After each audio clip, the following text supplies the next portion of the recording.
Hello, everyone. Just um, gonna give it a few seconds while folks trickle in before I begin the opening announcements. Thank you guys so much for joining.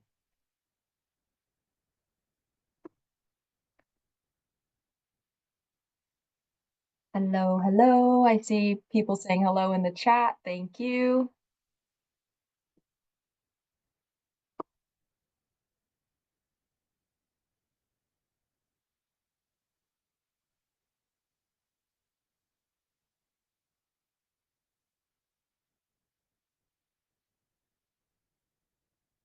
Hi, everyone. Welcome in. Welcome in.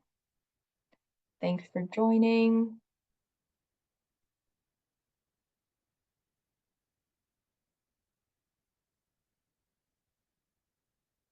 Okay, let's go ahead and get started.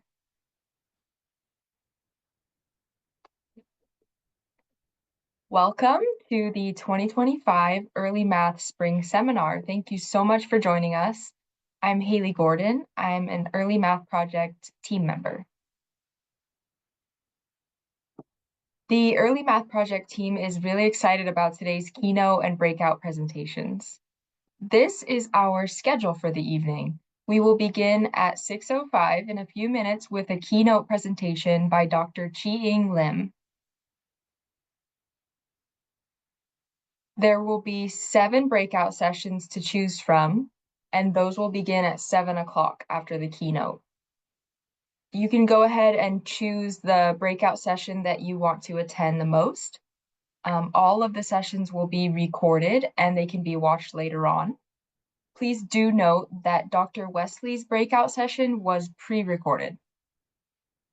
Information about our speakers and breakout sessions can be found on the event page, and you can find this under the Sessions tab at the top. All of today's presentations will be recorded, and we will send all people who registered for this event a link to the recordings as soon as they're available.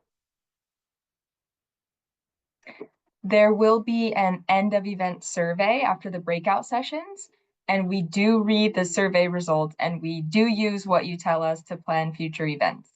So it's very important that we receive this information from all participants. The end of event survey is also required to be completed by anyone who wants a certificate of participation for today's event. You may upload your certificate of participation to the workforce registry on your own in order to document your attendance for today's event. We do not use your workforce registry number, so please do not share it with us. Please do not add it in the chat. Once you complete the end of event survey, you'll see a link that will allow you to download your certificate. At that point, you can copy and paste the link into your browser, and that will allow you to download your certificate onto your computer. At that point, you will add your name and then save it and make a copy for your own records.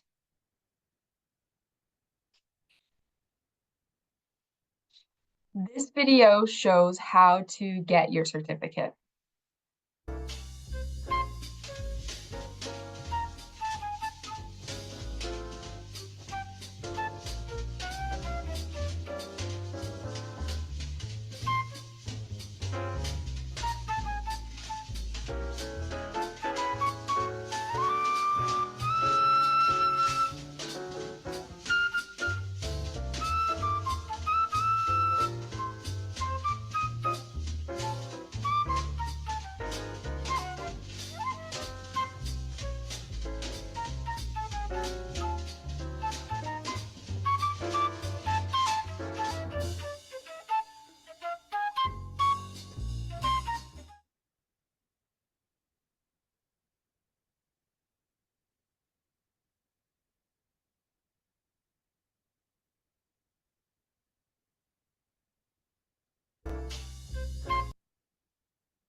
Thank you so much to Discovery Source, who has sponsored 2 awesome prizes.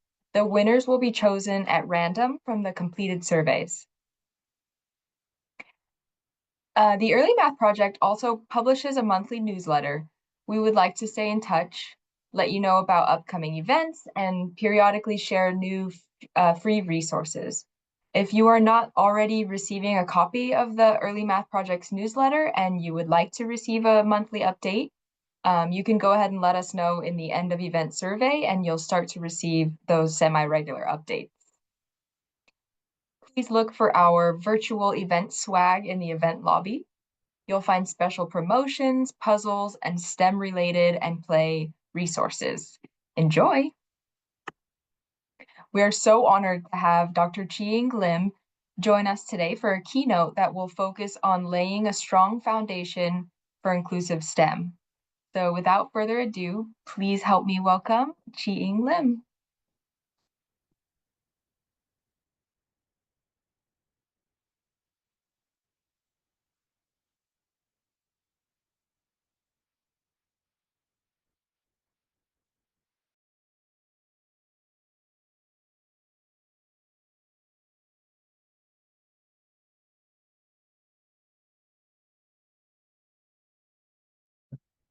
All right. Hi, everyone. I'm so honored to be here to share with you one of my favorite topics, inclusive science, technology, engineering, and math. So for our time together today, I'm going to first start with who's in the room, then talk a little bit about what is our why for doing this work, and then to share 5 changes you can begin to make to collectively make a big impact on children's learning. All right, are we ready to go? So we would like to first get a sense of who's in the room. We've got 2 polls, and I think Haley might be going to be running that. Thanks so much. So we have 2 polls for you to respond to.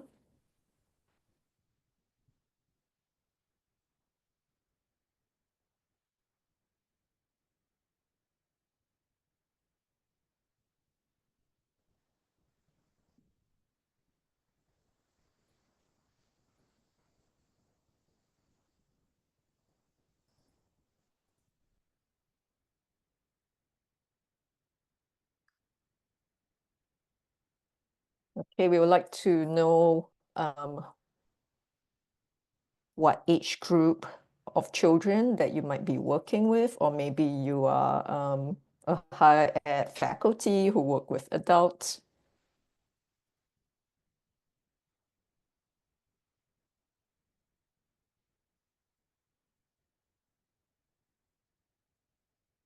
So it looks like the majority of you are working with preschoolers, but looks like there's a good mix of folks going from birth to 2 as well as 5 to 8 as well.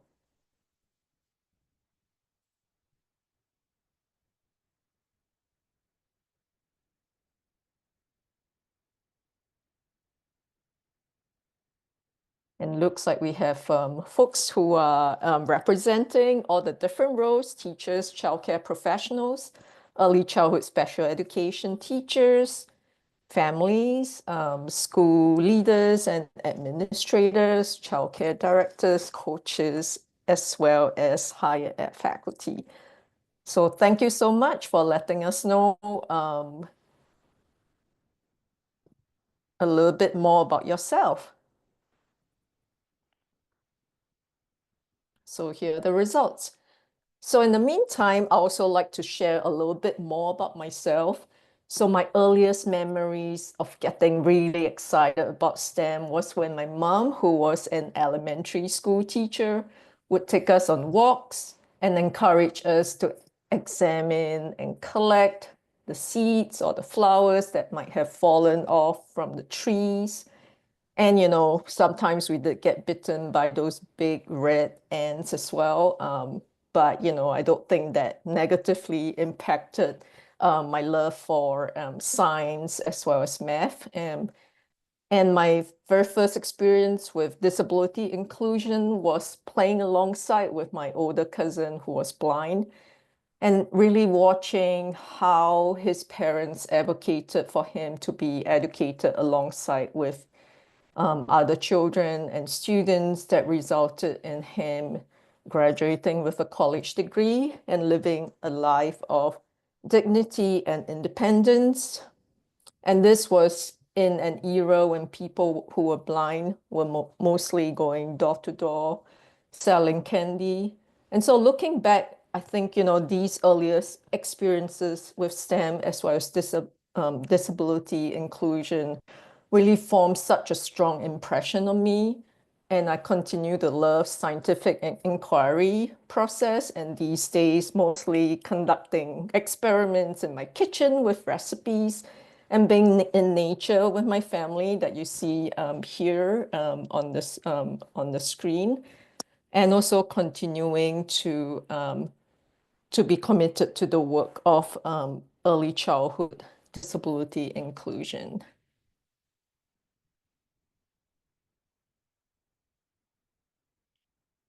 So now, what is our why? It's always important for us to start with our why. Why do we want to practice inclusive STEM?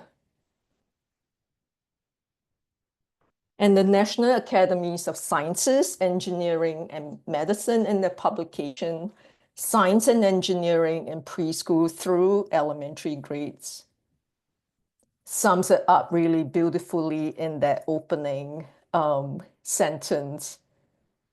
Not one child or some children, but every child that walks into our classroom who is in our lives deserves to experience the wonder of science and the satisfaction of engineering. And we all know that children are already born with a sense of curiosity and wonder about the world around them. So we will be remiss if we do not take up this opportunity to support that. So here's another why. We know that engaging in early STEM activities raises later reading and writing and literacy. But more than just academics, STEM learning can promote executive function development, problem solving, and critical thinking skills. And because of the collaborative nature of STEM learning, it also builds positive social skills. And all these are critical skills, life skills that we all need in this world.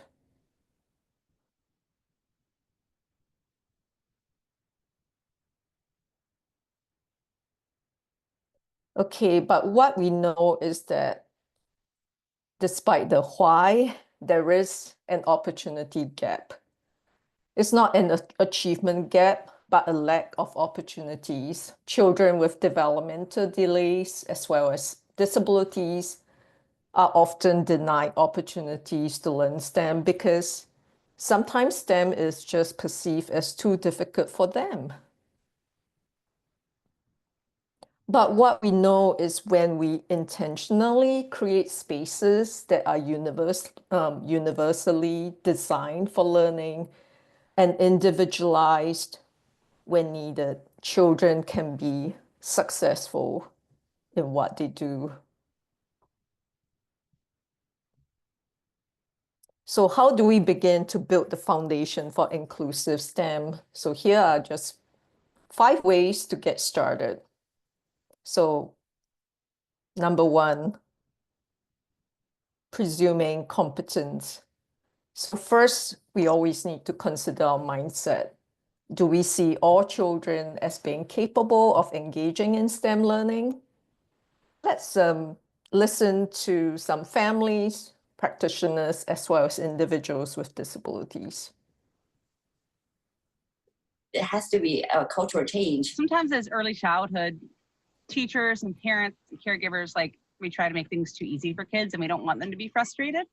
But learning to tolerate a little bit of it is really good for them. Even with very young people, I've found that they're quite capable. The name of the game is presumption of competence. I want all of my teachers to know that I have only one disability, but I have many, many amazing abilities. Because of those teachers that he had, he's going to become the next CEO of a great business. And with those teachers, they should earn more money because of that. a big part of my getting into technology was being pushed. They were always like, no, yeah, you got it, keep going. They were not afraid to ask me what I needed. It's okay. We can try different things. If it doesn't work, we'll try something else. And, so that's how we've been able to do it, like, with that honest, trusting relationship with the school district. Sending the kids home with more papers than they should have. That's one thing. That's one big thing. He's saying that because he's got a ton of homework right now to do, so that's why. There are going to be challenges, but I can meet them. I was really proud of myself. We're fixing stuff. It's something I made. Her language expanded exponentially. When I started learning about the neurodifferences of my own child is when I kind of became into an understanding of my own neurodifferences. We've been able to develop our skill sets and also find sustainable paid employment for these guys. I applied to 9 colleges and got into 8. I am a software engineer at Microsoft. I thought I could be an engineer. It's a debate between mechanical and biomedical. I can speak, read, and write in 2 languages. I can solve complex problems in math. And also, I'm proud that I'm such a nice kid. I'm be a teacher. I'm probably going to be a vet. As long as I'm working with technology, I'll be happy.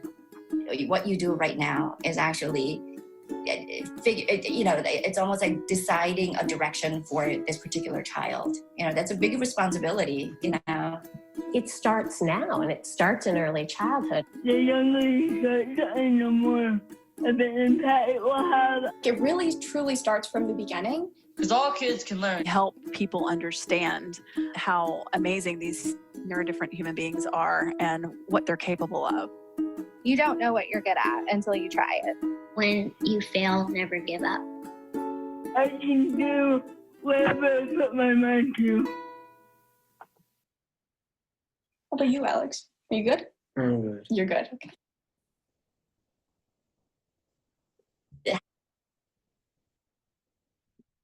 So as you heard from the video, it is critical to start now in the formative years of early childhood.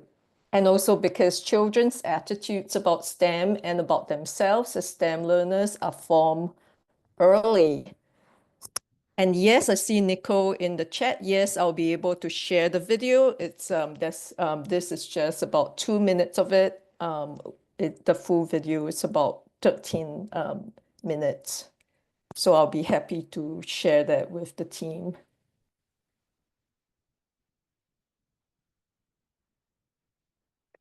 So we talked about presuming competence and having high expectations of children. But how about us as adults? Do you see yourself in STEM? You can put it in your chat. Because we often hear from practitioners how they might have disliked math, or they're not good at math in school, or don't know all the scientific concepts or words. And just as we hold high expectations of children with disabilities, I also want us to presume competence of ourselves and adults in children's lives, that we can all develop the skills to facilitate meaningful and inclusive STEM learning. You do not need to have all the answers, but you can cultivate the curiosity, the problem solving, as well as the inquiry mindset.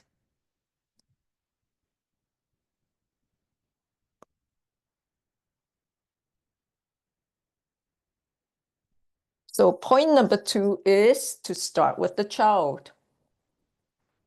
And so what do we know about the child's interests, strengths, and support needs?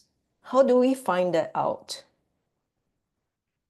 We do this through observations. And observations is a great way to collect data about children, right? And so learning and also learning from and having respectful partnerships with families, caregivers, or other adults who interact regularly with the children. So let's talk about observation. When we observe children very carefully as they engage and explore their environment, as well as the materials that they come into contact with, we can get so many clues to what they might be thinking or what they might be interested in or drawn to, because children give us signs and signals. And what we need to do as adults is to really pay attention to what kids do, what they and how they communicate in all the ways to help us figure out what they're thinking about. And even young babies, they show an interest when things change. So we are going to take a quick look at a video clip. There's going to be no sounds at all, no voices in this video. So look out for the girl coming in a pair of bell-bottom pants. It's very, very stylish. All right, and just watch and think about what do you think, she's doing in the video, or how she's engaging, or if she's engaging with STEM.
Yes, there's no sound in the video, just so you know.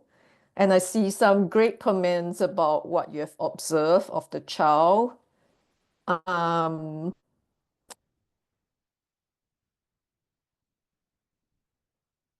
So Milagros, you say she's engaging and she's touching and feeling, she's hearing, she's discovering. And Martha, you indicated that she's engaging through her senses.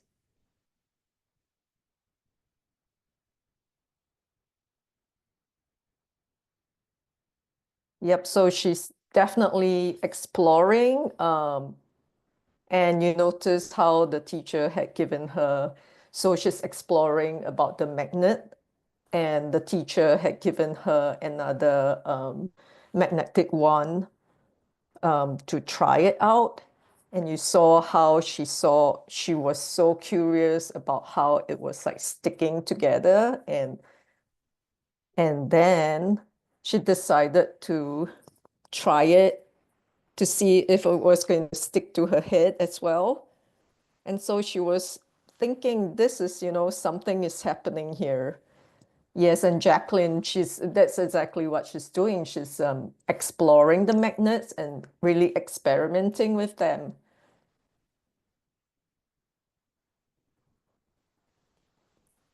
And so this is a great example that especially for this girl who's a non-speaking child, that, there are so many different ways that when we observe, we could see what she might be thinking about, and then we could then scaffold the learning.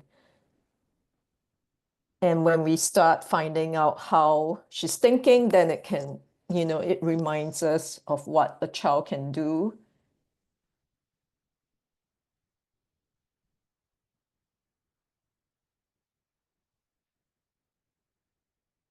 Okay, thank you all for your participation and giving like great observations of what you have seen in the video. So just think about this, when we take time to observe the child and scaffold their learning based on what we know about their development, individuality, as well as context. Who benefits from having teachers observe, plan, and scaffold their learning? Is it just the child with disabilities? No, right? It's all the children in the classroom, as well as family too, yeah, and all the teachers.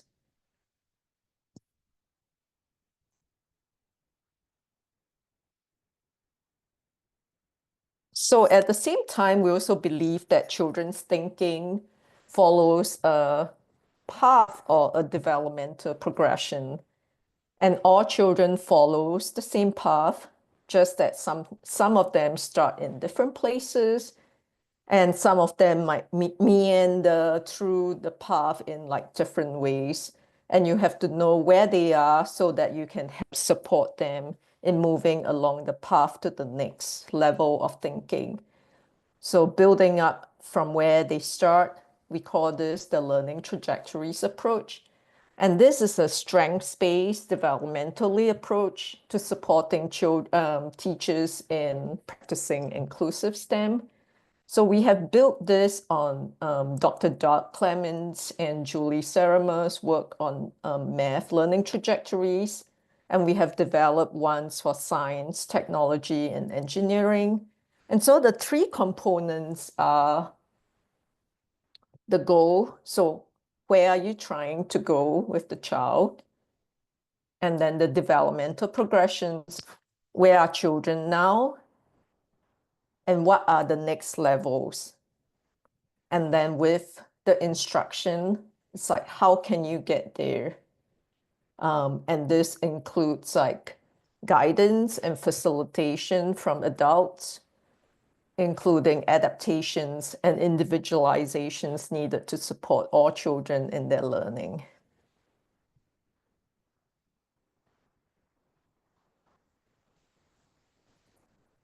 So as you can see, the learning trajectories is already inclusive, and it helps us be able to create those barrier-free STEM learning opportunities. And some people have asked us if there are special trajectories for children with disabilities, and really there isn't. With adaptation and individualization, every child can progress towards the STEM goals. It's all about high expectations that we talked about earlier, as well as presumption of competence for each child. So how do we create this barrier-free STEM learning opportunity? So first, we consider the environment.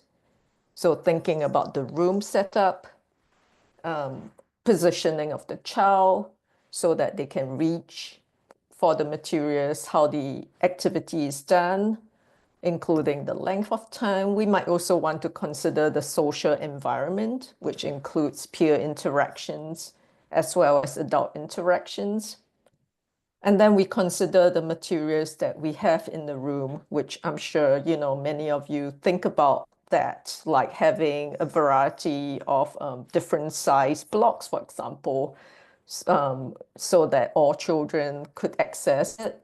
But perhaps sometimes we need to make modifications to toys, materials, as well as the books to give children ways to engage with materials as independently as they can. And sometimes some children might need assistive technology devices to support their learning. And of course, finally, considering the instruction or guidance that us adults can offer. So for example, we might need to add information, perhaps present the information in in visual cues, reducing the steps, narrating the child's engagement, and some children might require additional instructional support, like more systematic instruction. And so what we use is a continuum of teaching practices, such as a hierarchy of prompting, and also knowing that these adaptations and teaching practices will also help other children. For example, children who are dual language learners may benefit also from visual schedules as well as cues that might have been designed for the children with speech delays.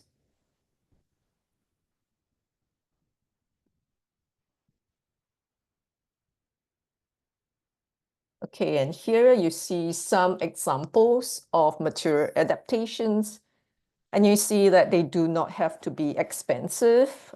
It could be like little kind of popsicle sticks to enable books to be easily turned by the child. So these are from a guide to adaptations that will be included as part of your handout.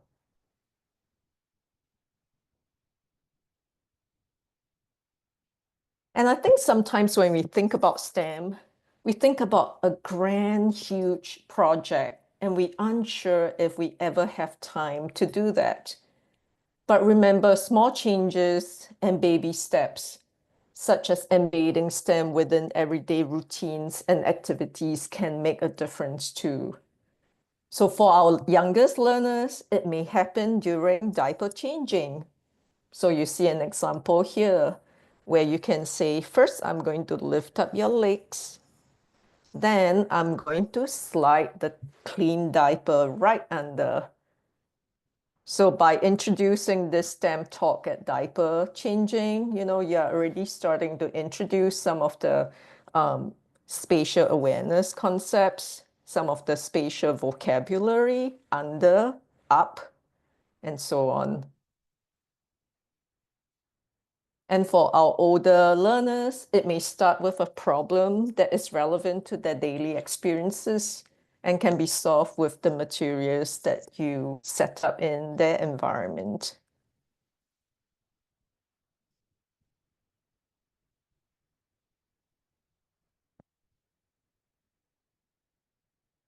So let's take a look at how a mother is embedding STEM into mealtime.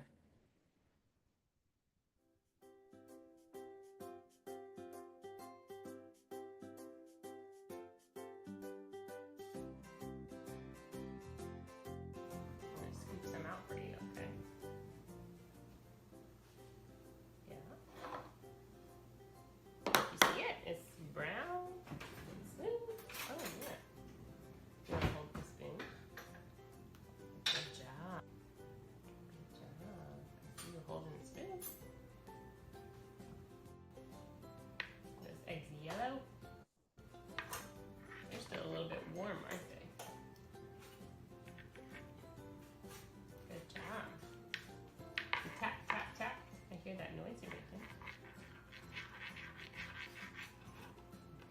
Is that yours? Good bite. You feel it? Kind of bumpy? Do you want some waffles and then you can have some more prunes? Waffles first and then prunes.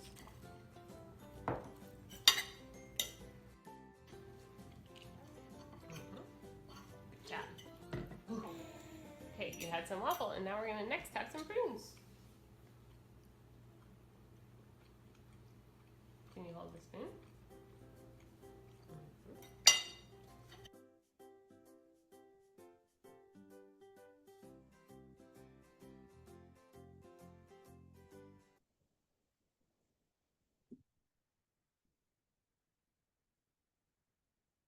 Okay, so you see from a mealtime, there are lots of great ways that the mom is incorporating STEM into this meal time. Letitia, yes, a great use of vocabulary words.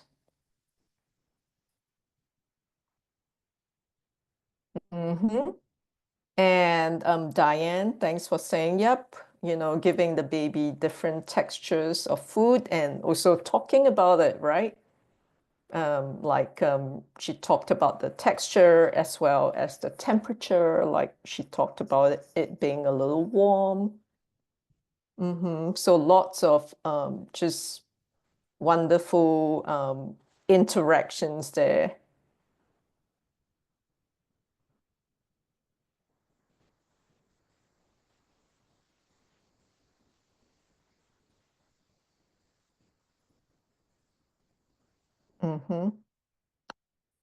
Yeah, so I think, some of you also notice how the mom was really engaging the child in self-feeding and being very independent in the feeding with some more by using the spoon, for example, and allowing them, the child to be also using the fingers.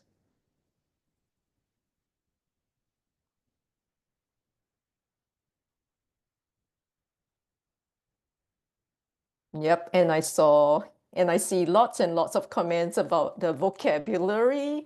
And so, like earlier, we talked about how STEM actually supports language and literacy.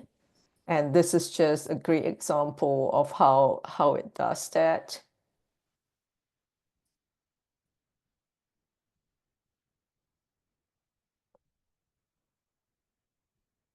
Okay, great.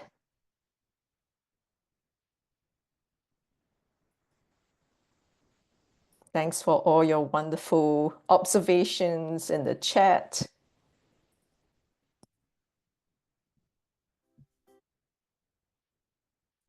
Okay, so what did we see here?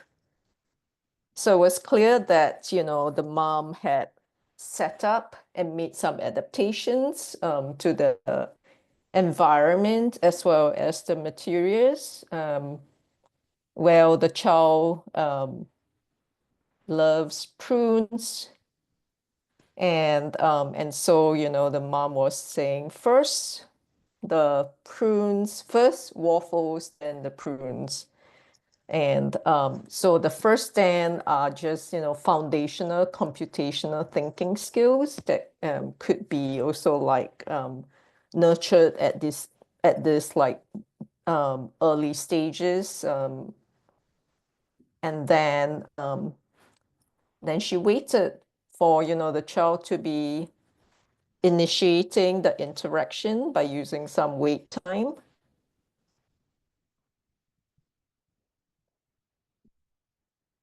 And then she also scaffolded the learning by prompting and also like providing some of the vocabulary. And then she reinforced, I think she, like said first, then a couple of times just to, like reinforce some of those concepts to the child as well. Yep, and Christine also using the music about tapping. She really followed the child's lead when he was exploring what happens when he taps on on the tray.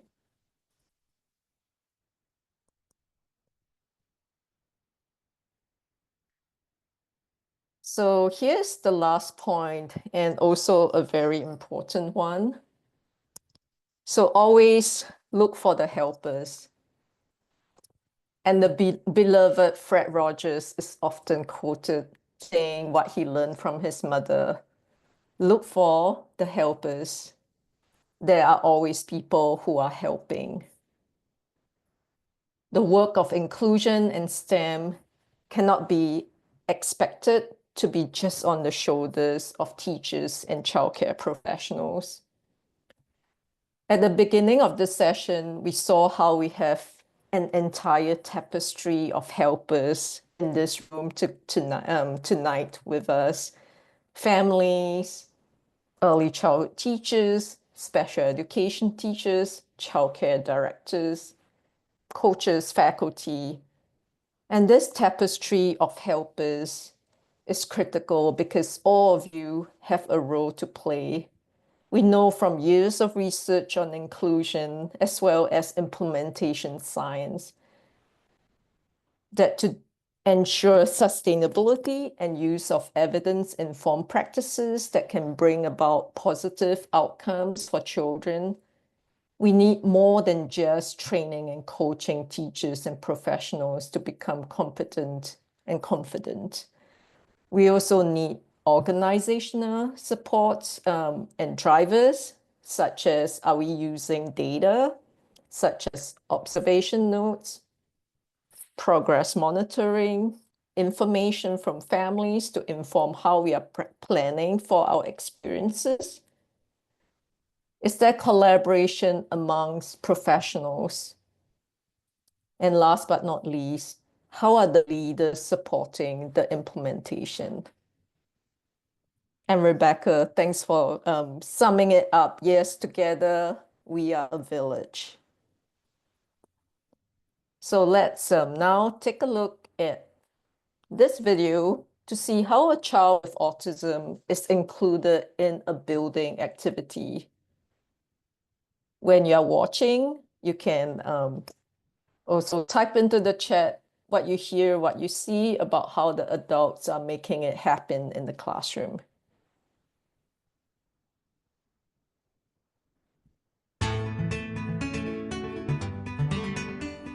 This video clip shows an occupational therapist working with a boy with autism in a preschool classroom. The therapist has created a template to assist the child in building a garage with blocks. And since we're already using visual supports to give him some options for activities, I thought maybe also offering him some visual supports for the actual building process would be helpful. I think you're exactly right. All right, can you put them on here? Put them right on top of there. There you go. At one of the team meetings, we actually talked through my idea of just making him some little maps that would facilitate his building. And so the teacher and I had talked about this and agreed that maybe this was a good idea to try. So I went ahead and made the maps of things that he already had choices for on his visual supports for actually choosing something to build, and I was trying to be congruent with that. And so then the next thing I wanted to do was actually go ahead and take that into the classroom and try it with him. And let the teacher observe a little bit, if she could, just so that we could then evaluate whether this was an intervention that was really going to be helpful to him or not, and if we needed to adapt it. You want that one too?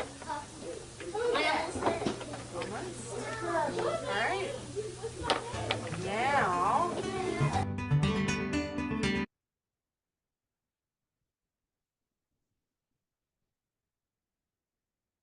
Okay, so just wanted to get a sense of what did you see, and I see lots of folks typing in, and many of you noticed how the child was provided visual support. So on the left side of the screen earlier, you might have seen them. That was his choices for the things that he would like to build in this block area of the classroom.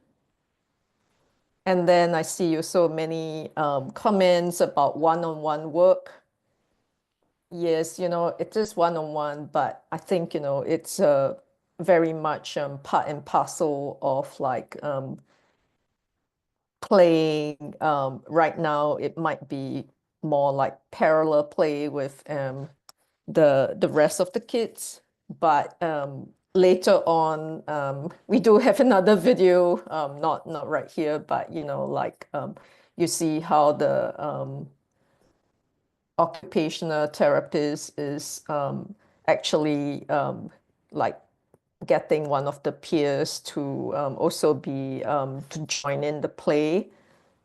So so this is, critical because I think, sometimes when we have allied health professionals coming into our classroom, they might tend to pull out the children for services as opposed to be playing in the classroom together with the rest of the kids and really drawing in the peers to interact and play as well.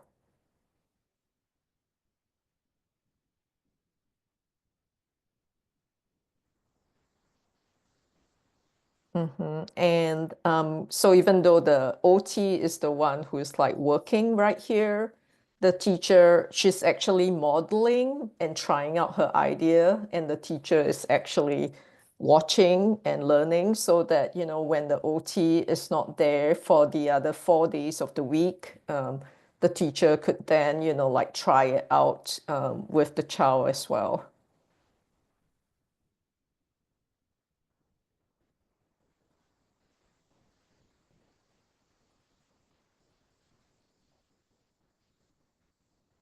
Okay, I'm just reading all the comments and looks like, folks are also noticing the positive encouragement and really allowing the child to be independent and trying different things and interacting with the peers. So I'd like to back it up to just do some backward mapping here to help us see how this tapestry of helpers are working together.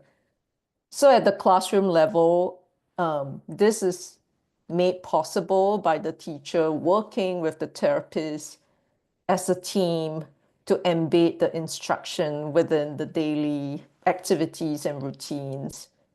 And many of you notice the use of the visual cues for the child to make choices, and also the templates, the visual templates on what to build in order to support him to learn how to build. And the teacher had brought her knowledge about the child's interests and strengths, as well as the peers who might work well with Austin. And then the therapist is bringing in her expertise on how to support the child and is also willing to model and coach the teacher. And it is really clear that this is also a very much a data-informed experience based on the child's interests, consideration for the types of support the child needs.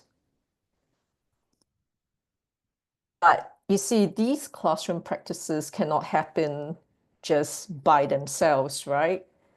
If there's no support from center leadership to provide time for planning together, and also using data to understand what professional development needs the teachers might need, or making center policies and priorities about inclusion in STEM to ensure that the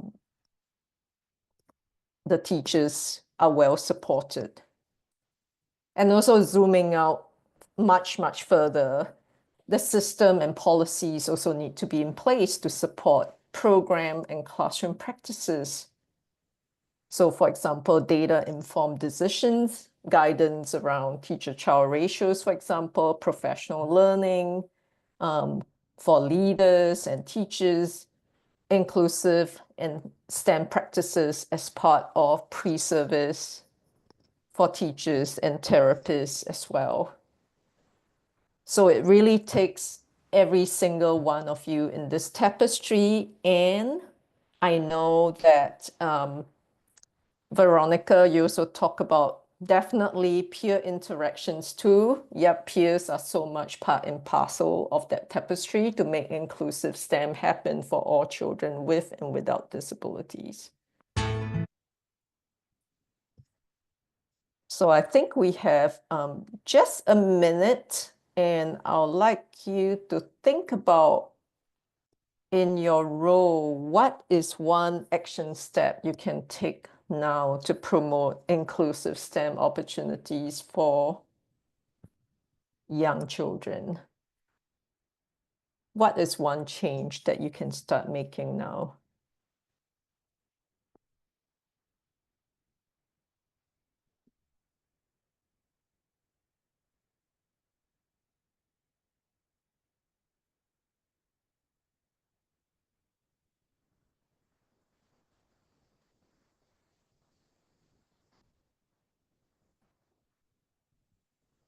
Okay, Sophia says she could talk more. And then Georgiana, intentional planning. Yes, planning is so critical. And I see scaffolding activities for children to participate, planning and preparation.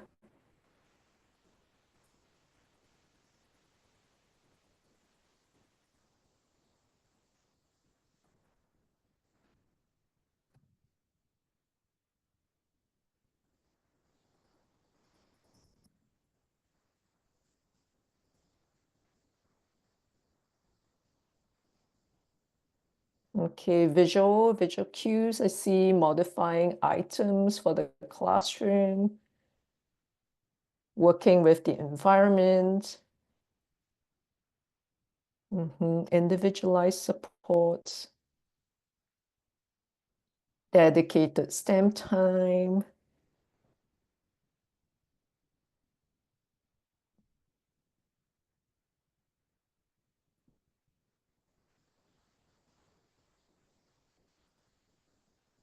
Wonderful. Thank you so much, everyone. And we do have our materials from STEMI on our website, which is stemi.fpg.unc.edu, where you can find the video that I used today, as well as some of the videos that I used today, as well as many different guides to adaptations and so on, that as well as the learning trajectories to support you in your work.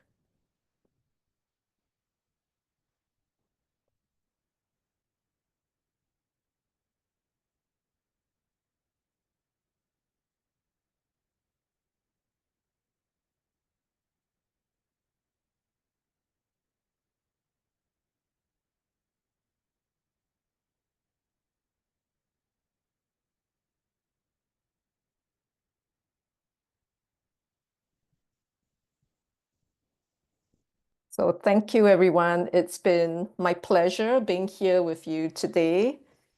And I hope you will continue to stay curious and know that you are a scientist, a mathematician, an engineer.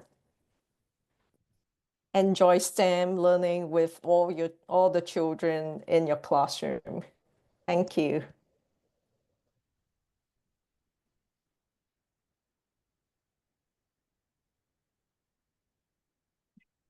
Well, thank you so much, Dr. Lim. That was great. We appreciate you coming and speaking with us today. Just have some quick reminders for everyone. We are going into a 10-minute break. You can navigate back to the lobby, which is where you came from. It should still be in your web browser. Please navigate back to the session tab to look at the 7 breakout sessions and pick which session interests you more. As a reminder, we are going on a 10-minute break, and those sessions will start at 7:10. As a reminder, please listen to the closing remarks that follow the breakout sessions if you would like a certificate of attendance. To receive a certificate of attendance, you have to complete the end of the event survey, which will be spoken about at the closing remarks. All right, we'll see you back in 10 minutes.